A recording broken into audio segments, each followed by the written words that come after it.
I watched through the security camera feed on my phone as Emma kicked down the door to my old bedroom, her face twisted with that familiar rage I'd seen 1,000 times before.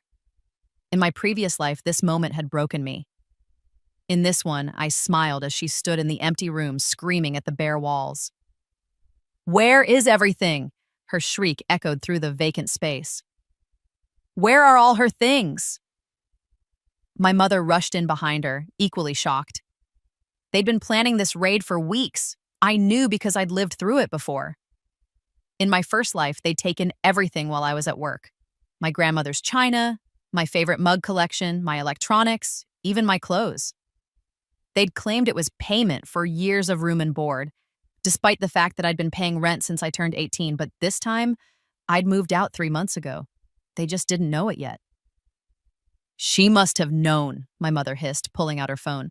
"That ungrateful little—" I turned off the camera feed and set my phone down on the marble countertop of my new apartment, a penthouse in the city's most exclusive building, paid for in cash. The morning sun streamed through floor-to-ceiling windows, catching on the very mug Emma had tried to steal. Hand-painted porcelain, the last gift my grandmother gave me before she died. I took a long sip of coffee and let myself remember. The truck hit me on a Tuesday. I was 28 years old, exhausted from working 2 jobs to support myself while my sister lived rent-free in my parents' house. I'd been carrying groceries across the street, including a set of vintage dishes I'd saved for months to buy, when the driver ran a red light. I remembered the impact, the sound of breaking glass, the wet cough as my lungs filled with blood. And then, most vividly, I remembered my mother's face at my hospital bedside. She wasn't crying, she was going through my purse. "I'll need to access her accounts," she'd said to the nurse, as if I were already dead. "For funeral expenses." I died hearing my sister argue with my mother about who got my apartment. Then I woke up. I was 18 again, in my childhood bedroom, staring at a college acceptance letter I'd seen before. The date on my phone confirmed it. I'd gone back exactly 10 years, a decade of memories pressed against my skull. Every betrayal, every theft, every casual cruelty from the family that was supposed to love me. In my first life, I'd ignored the warning signs. I'd believed my mother when she said blood was thicker than water, that family always came first. I'd sacrificed my happiness, my money, my entire life trying to earn their love. This time, I knew better. This time, I knew exactly what they were. The pattern had started young. I was 5 when Emma was born, and from that moment, I ceased to exist as anything more than an accessory to her life.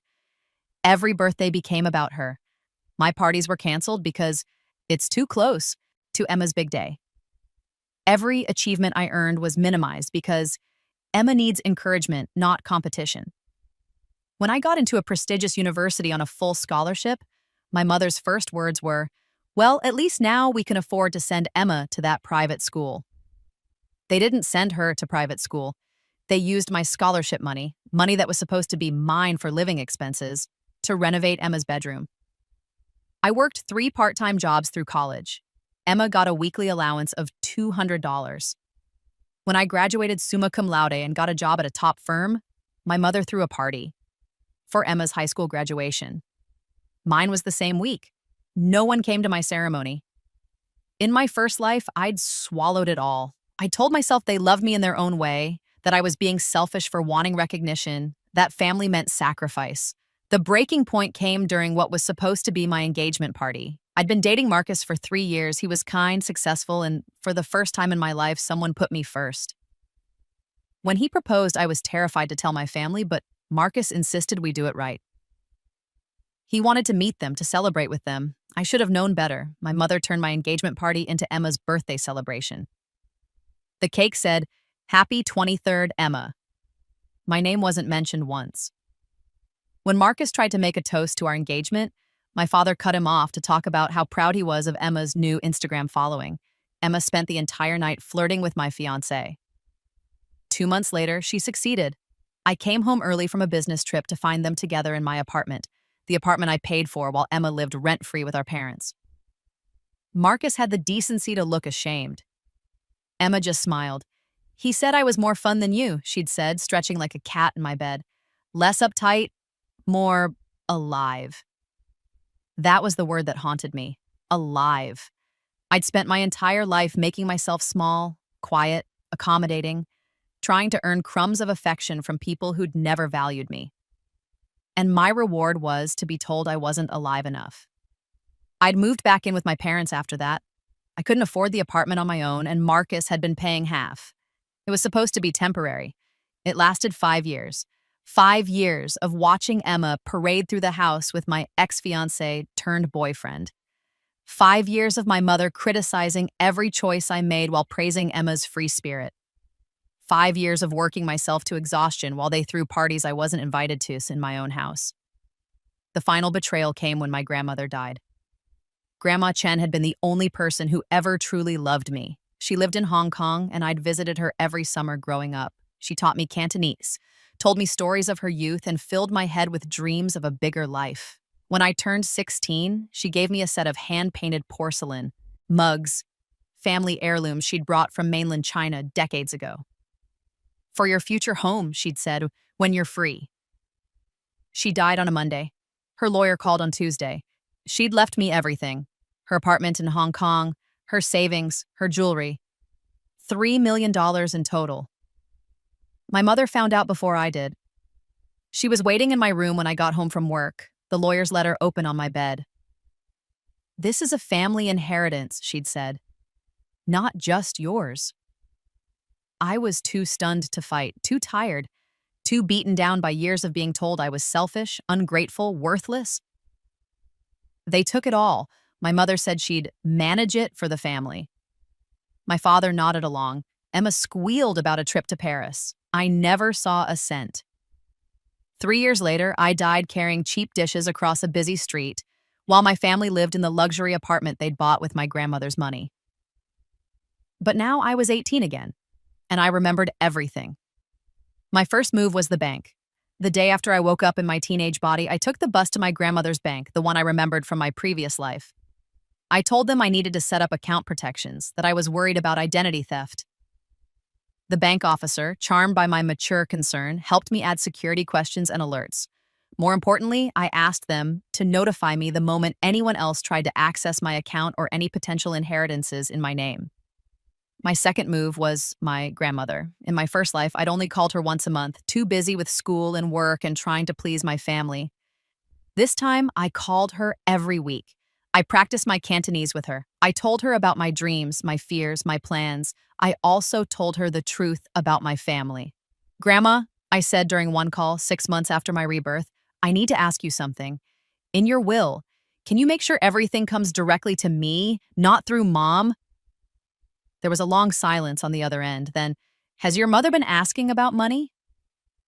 Not yet, I said carefully, but I know how she thinks. She's always talking about family assets and shared resources. If something happened to you, and I pray it doesn't for many, many years, I'm afraid she'd try to claim it as a family inheritance. Another silence. Then my grandmother said something that changed everything. I've been worried about that too. Your mother, she's always been difficult about money, even as a child. Let me speak to my lawyer. 3 months later, my grandmother told me she'd updated her will. Everything was in an irrevocable trust with me as the sole beneficiary. My mother couldn't touch it. My father couldn't touch it. Emma definitely couldn't touch it. But there's more, Grandma said. I've been thinking about what you said, about your dreams, about feeling trapped. So I've made some arrangements. There's a scholarship program in Hong Kong I've been supporting. They give grants to promising students who want to study abroad. I've recommended you. Full ride plus living expenses. My hands shook as I held the phone. Grandma, you don't have to accept, but the option is there. Starting next fall if you want it. I wanted it. God, I wanted it. But I had unfinished business first. The scholarship gave me leverage I didn't have in my first life. When my mother started pushing me to go to the local university, to save money and stay close to family, I had an out. I got a full scholarship to Hong Kong University, I announced at dinner. All expenses paid, I'll be leaving in August. My mother's fork clattered to her plate. Hong Kong? That's ridiculous. You can't just move across the world. What about family? What about my education? I countered. It's one of the top universities in Asia. This is an incredible opportunity. It's your grandmother poisoning you against us, my father muttered. Filling your head with ideas. Emma, then 13, just looked confused. She wasn't the monster yet, that would come later, shaped by our parents' favoritism and constant validation. Part of me felt sorry for her. Part of me remembered her face as she smiled in my bed with my fiancé. I hardened my heart. I'm going, I said firmly. The paperwork is already submitted. My mother tried everything to stop me. She hid my passport. She canceled my bank cards. She even called my grandmother, screaming about how I was being stolen from the family. My grandmother's response was to fly to America, stay in a hotel, and personally escort me to Hong Kong. The night before we left, my mother played her final card. If you leave, you're not our daughter anymore, she said. You'll be cut off, completely. Don't come crawling back when you fail. I looked at her, really looked at her. At the woman who'd raised me to be invisible, who'd stolen my inheritance in another life, who'd stood by while Emma destroyed my life. I won't fail, I said. And I won't be back. I saw something flicker in her eyes. For just a moment, I thought it might be regret. Then it hardened into anger. Ungrateful, she spat. After everything we've done for you. I didn't respond. There was nothing to say. In my first life, that word ungrateful had been a weapon that kept me chained. In this life, I wore it like armor. Hong Kong was everything I dreamed and more. I threw myself into my studies, worked part-time at my grandmother's friend's import business, and slowly built a life that was entirely mine. No family drama, no walking on eggshells, no making myself small. For the first time in either of my lives, I was free. My mother called occasionally, always with the same script. I was selfish, I'd abandoned the family, Emma missed me. I let the calls go to voicemail. Emma started texting when she turned 16. At first, it was innocent, asking about Hong Kong school, my life. But I remembered what she'd become. I kept my responses brief and non-committal. Then came the requests. Can you send money? Mom won't increase my allowance. I want to visit Hong Kong. Can I stay with you? There's this designer bag I want. Can you buy it for me? You owe me for leaving. I blocked her number. My grandmother died when I was 22, exactly as she had in my first life. But this time, I was there. I held her hand. I told her she'd saved me. She smiled and said, Yes, you saved yourself, Bao Bao. I just opened the door. The will reading was a war. My mother had flown to Hong Kong, convinced she'd inherit something. When the lawyer announced that everything, the apartment, the savings, the investments, all of it, was in an irrevocable trust for me alone, she screamed. That's illegal! She manipulated an old woman. I'm her daughter. The lawyer, unimpressed, pointed out that my grandmother had been of sound mind, had multiple witnesses, and had explicitly stated her reasons in a sealed letter. Would you like me to read the letter aloud? He asked. My mother went pale and shut up. I never read the letter. I didn't need to. I knew my grandmother loved me, and that was enough. With my inheritance secured, I had choices. I could have stayed in Hong Kong, built a life there, and never looked back. Part of me wanted to, but I remembered Emma's smile, my mother's greed, my father's indifference, and I knew that if I didn't go back, if I didn't show them exactly what they'd lost, they'd spin a story where I was the villain, where they were the victims. I couldn't let that stand. So I came home. I returned to America when I was 24, 6 years after I'd left, 4 years before my death in the original timeline. I'd spent those years not just studying, but building. I'd used my grandmother's money wisely, investing in startups, real estate, and my own import business. I was a millionaire several times over. I bought the penthouse apartment anonymously through an LLC. I had it furnished with the finest pieces, including a custom display case for my grandmother's mugs. Then I did something that felt beautifully petty. I had the building's security system upgraded with the latest cameras, all accessible through my phone. I wanted to watch. My family didn't know I was back. I'd been careful to stay off social media to keep my return quiet. As far as they knew, I was still in Hong Kong, still estranged, still the ungrateful daughter who'd abandoned them. I spent 3 months just observing. I drove by my parents' house, not the modest home I'd grown up in, but a much larger one in a wealthy suburb. My mother drove a Mercedes. My father had a new Lexus. Emma, now 20, lived at home and drove a BMW I recognized as the exact model I'd dreamed of owning in my first life. They were living well. Too well for a middle manager and a part-time realtor. A little digging revealed the source. After I left, my mother had told everyone that I'd rejected my grandmother's inheritance, that I'd given it to the family instead. She'd used my name to borrow against properties, to open credit cards, to secure loans. She'd been committing fraud for 6 years. In my first life, I'd never known. I'd been too beaten down, too isolated. But this time, I had resources, I had knowledge, and I had a plan. I hired a forensic accountant. What he uncovered was worse than I'd imagined. My mother hadn't just borrowed in my name. She'd been systematically stealing from me for years. She'd intercepted mail from my bank, forged my signature on documents, and even tried to claim my inheritance from my grandmother by presenting a fake will. The fake will had failed. My grandmother's lawyers were too thorough. But my mother had successfully stolen over $200,000 through various schemes, all while telling the family she was managing my affairs. Emma wasn't innocent either. She'd been complicit, using credit cards my mother opened in my name to fund her lifestyle.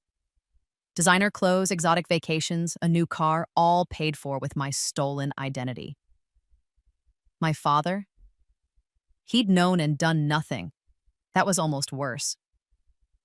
I had everything I needed for a lawsuit.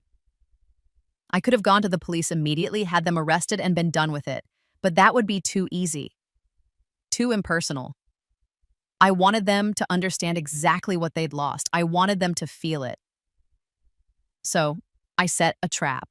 I started small. I created a new social media profile, carefully curated to show just enough. Glimpses of my apartment's view, but not the address. Photos of expensive dinners, but not the restaurants. Shots of designer clothes, but not my face. I tagged it with Hong Kong locations, maintained the fiction that I was still abroad. Then I started following local accounts, including Emma's. She had 50,000 Instagram followers documenting her luxury lifestyle, a lifestyle funded by my stolen identity. I watched her post photos in my stolen clothes, my stolen jewelry, my stolen life.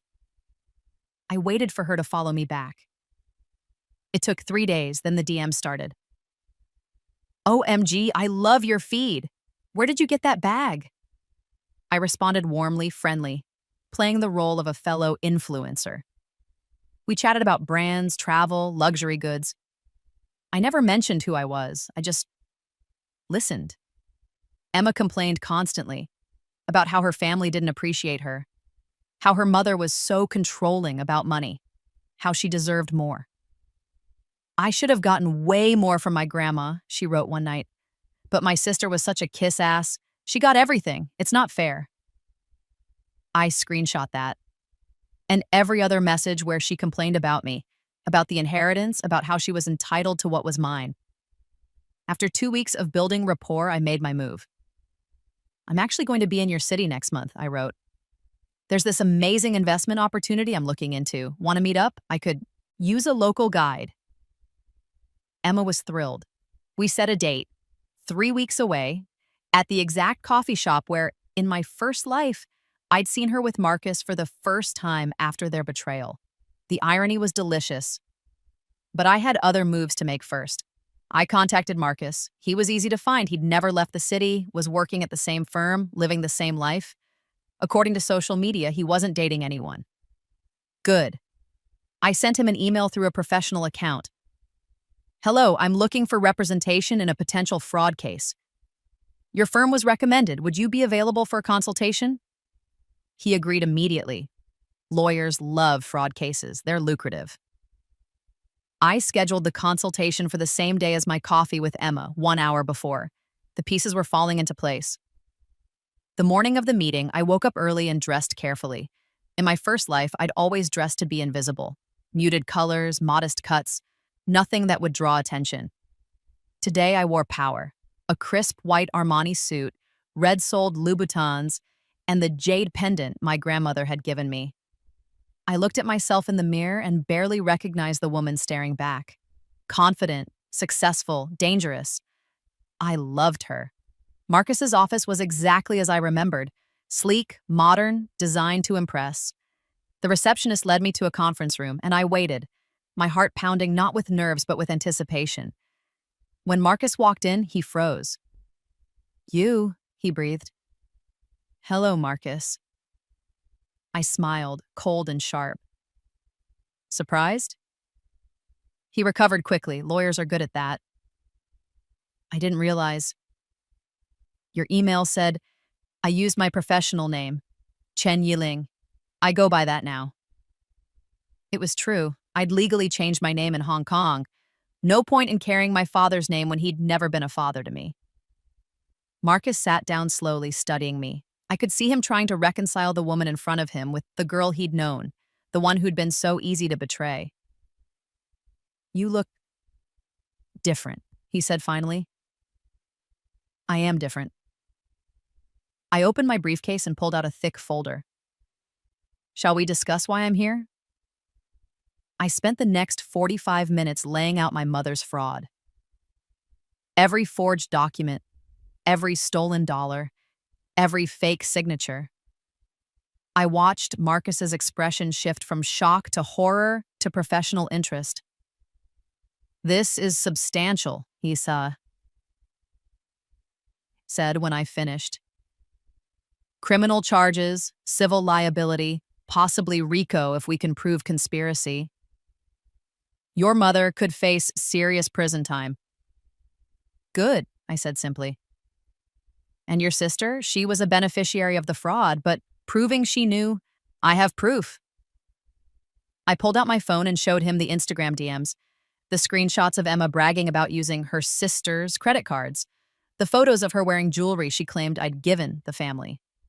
Marcus read through them, his face growing darker. "She's still the same," he muttered.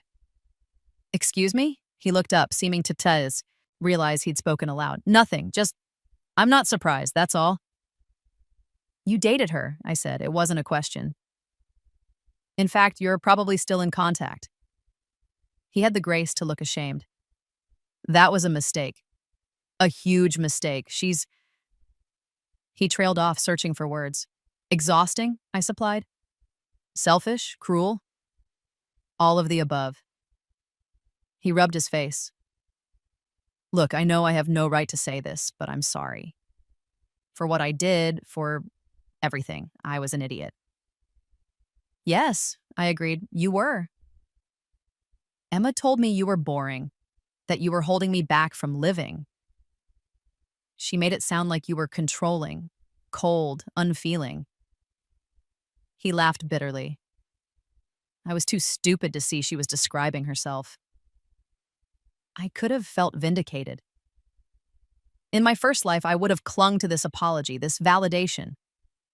But I'd grown past needing his remorse. "I didn't come here for an apology," I said.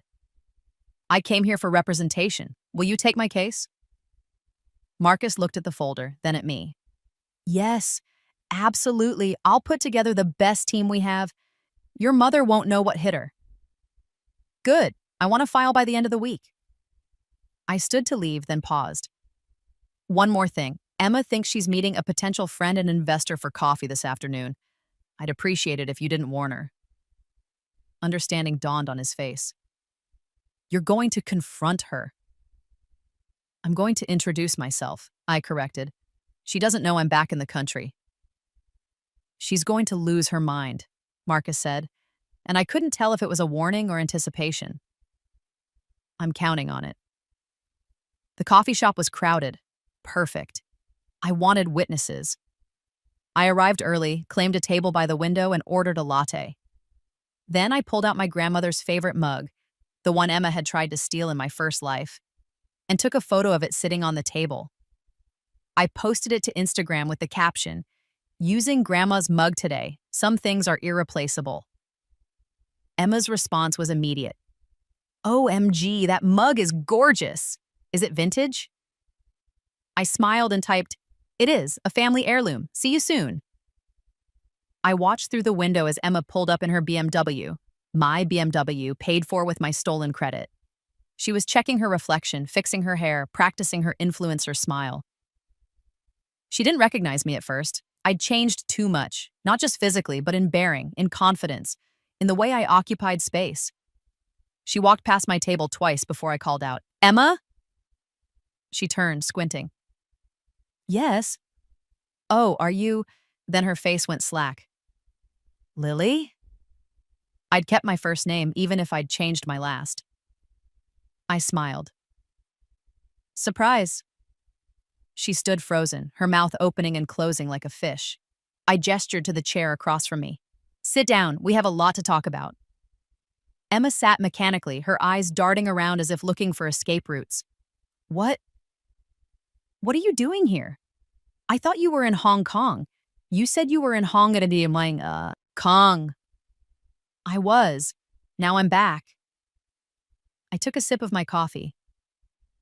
"Nice car, by the way, BMW 340i, right? That's exactly the car I always wanted." She paled. Mom and Dad helped me buy it." "With what money?" I asked pleasantly. "Dad's salary as a middle manager? Mom's part-time real estate commissions? Or maybe," I leaned forward, "with the $200,000 they stole from me?" Emma's mouth opened, but no sound came out. "Oh, yes," I continued. "I know all about it. The forged signatures, the fake documents, the credit cards opened in my name, the loans taken against my credit. All of it." "I don't know what you're talking about," Emma tried, but her voice shook. I pulled out my phone and showed her the screenshots. Her own words, bragging about using my money, complaining that I'd gotten too much of Grandma's inheritance. That's not. You tricked me." Emma's voice rose. People were starting to stare. "I didn't trick you," I said calmly. "I simply gave you enough rope to hang yourself. You did the rest." Emma's face cycled through emotions: shock, fear, anger, and finally landing on manipulation. It was like watching her put on a mask. "Lily, please," she said, reaching across the table for my hand. I pulled back. "You're my sister. We're family. Can't we work this out?" "Family," I repeated. "You mean like when you slept with my fiancé? Or when you spent years using my identity to fund your lifestyle? Or when you told everyone I abandoned you, when really I was just protecting myself from being bled dry?" Tears sprang to her eyes. I'd seen her use this tactic 100 times, crying to get what she wanted. It had worked on everyone. It wouldn't work on me. "You know what's funny?" I said conversationally. "In my first life, I stopped, realizing what I'd almost revealed. But then I thought, why not? She wouldn't believe me anyway." "Never mind. The point is, I know exactly who you are, Emma. I know what you're capable of, and I'm done pretending we're family." "You can't do this," Emma hissed, dropping the tears. "Mom and Dad will what? They're being served with a lawsuit this afternoon. Multiple counts of fraud, identity theft, and embezzlement. I have a team of lawyers and a mountain of evidence. This isn't a negotiation, Emma. This is notification." Emma stood up so fast her chair fell over. "You bitch. You ungrateful, selfish bitch. After everything we did for you, what did you do for me?" I asked, genuinely curious. "Name one thing, one single thing any of you ever did that was actually for my benefit and not your own." She couldn't. She stood there shaking with rage, unable to articulate a single act of genuine love or care. "That's what I thought," I said softly. "Goodbye, Emma. I'd say I'll see you in court, but honestly, my lawyers will handle it. I have better things to do." I stood, picked up my grandmother's mug, and walked out of the coffee shop. Behind me, hear Emma starting to cry, Real tears this time, tears of rage and fear, and the dawning realization that her entire world was about to collapse. I didn't look back. The lawsuit moved faster than I expected. Marcus wasn't exaggerating about having a good team. They were ruthless. Within a week, my parents' assets were frozen. Within 2 weeks, Emma's car was repossessed. Within a month, criminal charges were filed. My mother tried to spin it, of course. She called everyone she knew, crying about her ungrateful daughter who was destroying the family over money. She went on local news, playing the victim. It backfired spectacularly. The forensic accountants released their findings publicly. The evidence was overwhelming. Years of systematic fraud, hundreds of thousands of dollars stolen, a pattern of abuse that started when I was a teenager. The news stations that had initially been sympathetic to my mother quickly turned. "Monster mother steals daughter's inheritance," read one headline. "Sister spends $200K on stolen credit cards," read another. Emma's Instagram was flooded with comments. Her followers, real ones and fake ones alike, turned on her. Brands dropped sponsorships. Friends distanced themselves. The lifestyle she'd built on my stolen identity crumbled in days. My father tried to reach out, claiming he hadn't known the full extent of my mother's fraud. The evidence said otherwise. His name was on dozens of forged documents. He was complicit, even if he'd been passive about it. The trial was scheduled for 6 months out, but it never made it that far. 3 months in, facing overwhelming evidence and the possibility of a decade in prison, my mother took a plea deal. Full restitution of all stolen funds plus damages. Community service. 5 years probation. And a permanent restraining order. She wasn't allowed to contact me ever again. Emma and my father got similar deals. The assistant district attorney told me privately that they'd likely have pushed for prison time, but my mother's lawyer had argued that the family was a unit, that they'd all been led astray. I didn't fight it. I didn't need them in prison. I just needed them out of my life. The restraining order was enough. The money came back in pieces over the following year. Asset sales, wage garnishments, liquidated investments. I ended up recovering about 70% of what was stolen, plus damages. It was more than enough. But the real victory wasn't the money, it was the space. For the first time in my entire life, either version of it, I was completely free. No family drama, no manipulation, no walking on eggshells or making myself small, just space to breathe. I threw myself into my business. The import company I'd started in Hong Kong expanded to America, then to Europe. I specialized in vintage and antique goods, particularly Chinese porcelain. It felt right, honoring my grandmother's memory by sharing the beauty of her culture. The business exploded. Within 2 years, I was shipping containers of goods monthly, working with museums and collectors, building a reputation as someone who could find the unfindable. I bought a house, not a penthouse this time, but a historic Victorian that needed restoration. I spent a year renovating it personally, choosing every tile, every paint color, every fixture. It was mine in a way nothing had ever been before. I filled it with beautiful things. Art, books, music. And in the kitchen, in a custom-built glass case, I displayed my grandmother's mugs. All of them, safe and cherished. Marcus and I became unlikely friends. Not romantic, that ship had sailed and sunk, but friendly. He'd left his firm to start his own practice, specializing in family law and fraud cases. He said my case had changed his perspective on what kind of lawyer he wanted to be. "You taught me something," he said once over dinner. We'd fallen into a habit of meeting monthly, comparing notes on life. About resilience, about not being a victim, even when everything is stacked against you. "I learned it the hard way," I said. "Twice." He looked at me curiously. I'd never explained what I meant by my first life, and he'd never pushed. But sometimes I wondered if he suspected something. Life settled into a rhythm. I traveled for work, Hong Kong, Shanghai, London, Paris. I dated casually, nothing serious. I built friendships with people who valued me for who I was, not what I could provide. I volunteered at a nonprofit that helped young women escape abusive families, sharing my story anonymously as encouragement. I was happy, genuinely, freely happy. And then, 3 years after the trial, I got a letter. It came to my business address. They didn't have my home address thanks to the restraining order. The envelope was plain, the handwriting shaky. Inside was a single page written in my mother's hand. "Dear Lily, It began. I almost threw it away, but curiosity won. I know you don't want to hear from me. I know I don't deserve your forgiveness, but I need you to understand. I was jealous of you, of my own daughter. You were always so smart, so capable, so self-sufficient. You never needed us the way Emma did. You never needed anyone. And I needed to be needed. Emma was easy to love. She was dependent, emotional, grateful for every little thing. You were independent from birth. You figured things out on your own. You didn't cry when you fell. You didn't need help with homework. You were just complete without us. I know that's not an excuse. I know I failed you. I failed as a mother, as a person. I chose favoritism over fairness.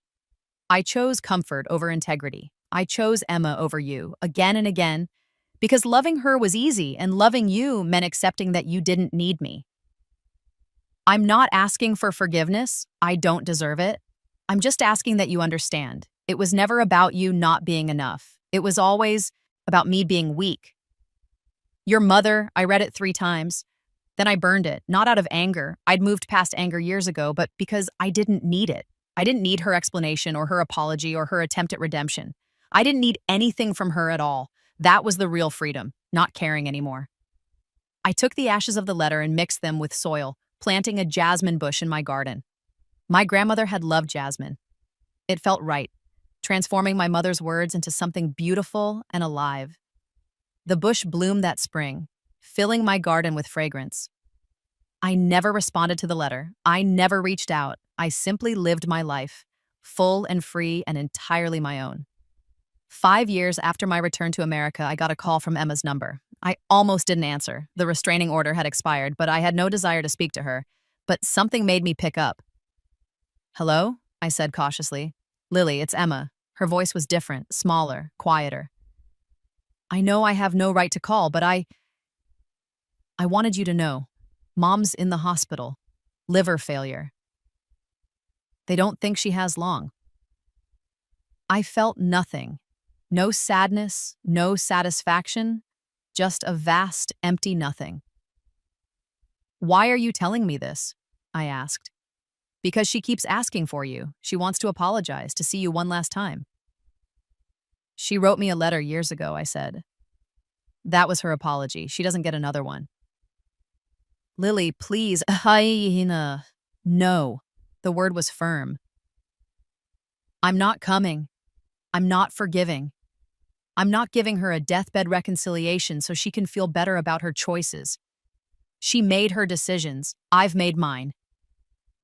"She's dying," Emma whispered. "We're all dying," I said. "Some of us just take longer." "Goodbye, Emma." I hung up. 3 days later, my mother died. I found out through an email from my father. We weren't in contact, but he had my professional address. The funeral was on Tuesday. I was welcome to attend. I didn't go. Instead, I flew to Hong Kong and visited my grandmother's grave. I brought jasmine flowers and burned incense. I told her about my business, my house, my life. I thanked her for saving me, for believing in me, for giving me the tools to save myself. And I cried, not for my mother, but for the mother I'd never had, for the relationship that could have been in another life if she'd chosen differently. Then I dried my tears, placed the flowers on my grandmother's grave, and flew home. The years continued to pass, my business grew, my house filled with friends and laughter, and the occasional cat who wandered in and decided to stay. I learned to paint, to play piano, to speak 3 more languages. I traveled to places I'd never imagined seeing. I lived. Emma tried to contact me a few more times over the years, first with apologies, then with requests for money, finally with accusations that I was heartless, that I'd abandoned the family when they needed me most. I blocked her number and moved on. My father remarried, a kind woman who, according to Marcus, who heard through professional circles, was horrified when she learned the full truth of how he'd treated me. She apparently pushed him to seek therapy and make amends. He never did. I think he was too ashamed. That was fine. I didn't need his amends. I didn't need anything from him. On my 35th birthday, 7 years past when I died in my first life, I threw a party. Not for networking or appearances, but just for joy. I invited friends from all over the world. We filled my house with music and food and laughter. Marcus came with his new girlfriend, a fellow lawyer who specialized in protecting vulnerable people. She and I hit it off immediately. "You're the famous Lily," she said, shaking my hand. "Marcus has told me so much about you. You basically changed his life." "He changed his own life," I said. I just gave him a push." Late in the evening, after most of the guests had left, Marcus found me in the kitchen. I was washing dishes, my grandmother's mugs, which I'd used to serve tea. "You did it," he said simply. "Did what?" "Built a life, a real one. Free from all the poison." I dried one of the mugs carefully and set it back in its case. "Yeah," I said. "I guess I did." "Do you ever think about them, your family?" "Sometimes," I admitted. "But not like I used to. They're not a wound anymore. Just a scar. A reminder of what I survived." "Your grandmother would be proud," Marcus said. I smiled. "Yeah, she would." I'm 40 now. The age seems impossible. In my first life, I never made it past 28. Every day past that point feels like a gift, a bonus level in a game I'd already lost once. My business is international now, with offices in 5 countries. I have employees, partners, a legacy I'm building. I've been featured in magazines, given TED Talks on resilience and reinvention, written a book about finding strength after family trauma, published under a pen name, of course. Some privacy is sacred. Emma is still out there somewhere. Social media tells me she's moved to a different city, changed her name, tried to rebuild. I hope she's found some peace, some way to be better than she was. But I don't check often. Her life isn't my concern anymore. My father is retired now, living quietly. He's reached out a few times over the years, birthday cards, Christmas emails, awkward attempts at reconciliation. I respond politely but distantly. He's a stranger who shares my DNA, nothing more. I don't hate them anymore. Hate is exhausting, and I spent too many years, 2 lifetimes, exhausted by them. Now I just don't think about them much at all. That's the real victory, indifference. This morning, I made coffee in my grandmother's favorite mug, the one Emma tried to steal in another life, the one that started this whole journey. I stood in my kitchen, in my house, in my life, and felt a profound sense of gratitude, not for the rebirth, though that gave me knowledge and a second chance. Not for the money, though that gave me security and options, but for the choice. In my first life, I was a victim of circumstance, beaten down by people who should have loved me. In this life, I chose to be a survivor. I chose to fight back, to build boundaries, to value myself enough to walk away. That's what the mug represents now. Not what was stolen, but what I reclaimed. Not just the object, but my right to have beautiful things, to be cherished, to take up space in the world. I post a photo to Instagram, the same account I used to catfish Emma all those years ago. It's grown into a genuine business account now, showcasing antiques and telling their stories. The photo is simple. My grandmother's mug, filled with coffee, morning light streaming through the window behind it. The caption reads, "Grandmother's legacy, some treasures are worth protecting." It gets a few hundred likes, some comments from followers admiring the porcelain. One from Marcus, "Beautiful, she'd be proud." I smile and set my phone aside. Emma might see it, she might not. It doesn't matter. I'm not posting for her. I'm not living for her, or because of her, or in spite of her. I'm just living.